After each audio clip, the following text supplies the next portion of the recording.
الدرس الا بغينا نديروه في جنب السفيفة، كيفاش كنديرو ليه؟ هادي كتكون السفيفة بحال هكا. هاد الجلابة هادي راه غير كندير لكم عليها يعني الدرس، حنا ما غاديش نخدموها يعني بهاد اللون هذا كيف سبق وشرحت لكم، يعني غير درس جا يعني مفاجئ او جا في واحد الظرف يعني هو طارئ. بعض الاخوات اللي طلبت مني باش نسجل لها هاد الدرس، هاد الدرس هذا، لانها خدامة في هاد الموديل هذا، ويعني ما فيها باس باش نصايب ليها باش نسجل لها هاد الدرس هذا باش تستافد، باش تعرف يعني الطريقة كيفاش غتخدم هذاك الموديل. لهذا انا سجلت هاد الدرس هذا، يعني جاء يعني تنفيذ لطلب بعض الاخوات.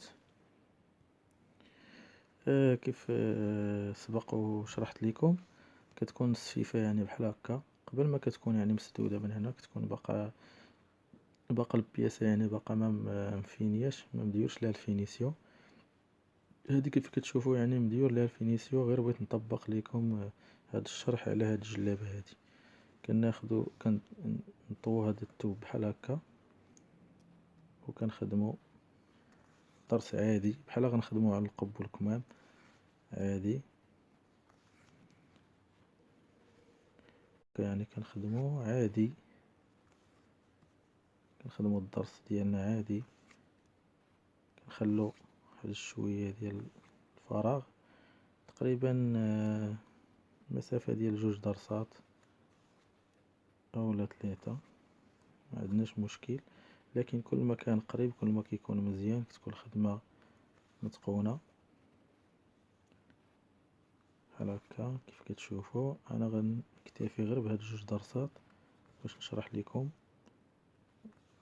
الطريقة ديال هاد الدرس هذا، ديال هاد الموديل هذا. المرة الجاية ان شاء الله غيكون موديل اخر، كل مرة غادي يكون موديل ويكون الشرح ديالو ان شاء الله. نكتفوا بهاد 2 ضرسات باش ما نطولوش عليكم.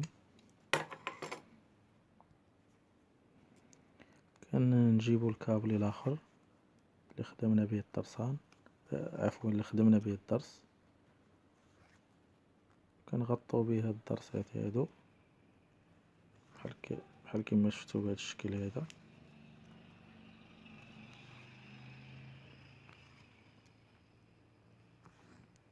كنديرو هاد الضربة الوسط باش كيطيح هاد الضرس هذا. كنحاولو دايما ما نشدوش في الثوب بزاف ملي كنكونو نخدمو الضرس، ما نشدوش في الثوب بزاف، نشدو غير في الكابلي باش ما يجيش يعني تبان لينا الخياطة على برا. هنا كيف كتشوفوا راني صايبت لكم هاد 2 ضرسات. كنتمنى باش هاد الشرح يكون واضح ويكون باين.